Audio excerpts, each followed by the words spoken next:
Today's Gospel, Wednesday, March 12, is taken from St. Luke, chapter 11, verses 29 to 32. While still more people gathered in the crowd, Jesus said to them, "This generation is an evil generation. It seeks a sign, but no sign will be given it, except the sign of Jonah. Just as Jonah became a sign to the Ninevites, so will the Son of Man be to this generation.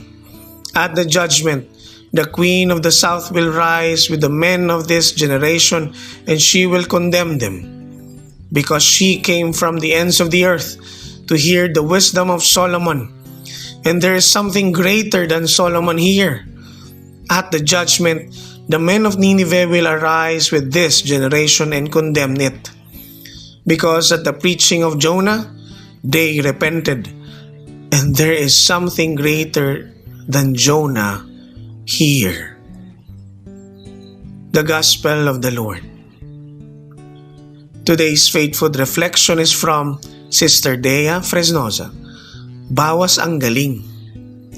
May ilang taon na ang nakalipas, sinundo naming magkapatid ang aming mga magulang mula sa Triala Prayer Group sa Nueva Ecija, kung saan naimbitahan silang mag-talk sa isang LSS. Noong mga panahong iyon, kaming dalawang magkapatid ay sumasama na rin sa sowers. Si Kuya Crio sa drums, ako naman sa bass guitar. Papunta pa lang, marami na kaming napagkwentuhan. At sa layo ng biyahe, binibiro ko si Kuya Crio. "Kuya, paano yan?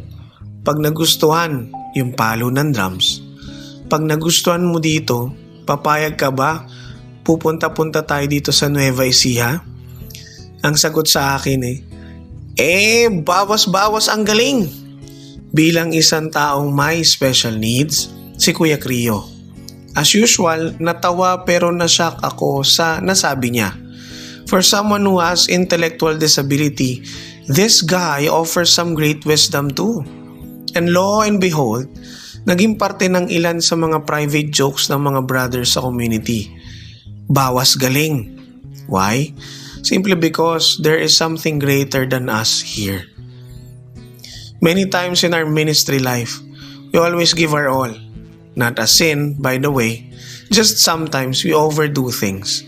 Down to the last cent, down to the last detail, na nawawalan na ng space kumilos ang Diyos. Ayaw ba nating mabigyan ng magandang sorpresa ng Diyos? Paano tayo masusurpresa? Paano pa tayo mamamangha kung ang lahat preempted na natin? There's something greater than us here. At dapat mas ma-highlight yun. After all, we are just channels of blessings. Hindi tayo yung mismong tagabigay ng blessings. We are just fire enablers. Hindi tayo ang mismong apoy.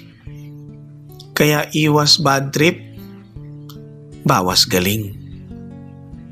Let us pray. Lord, naway mas maging bukas ako para mas magbigay daan sa iyo. Amen. Sa ngalan ng Ama at ng Anak at ng Espiritu Santo. Amen.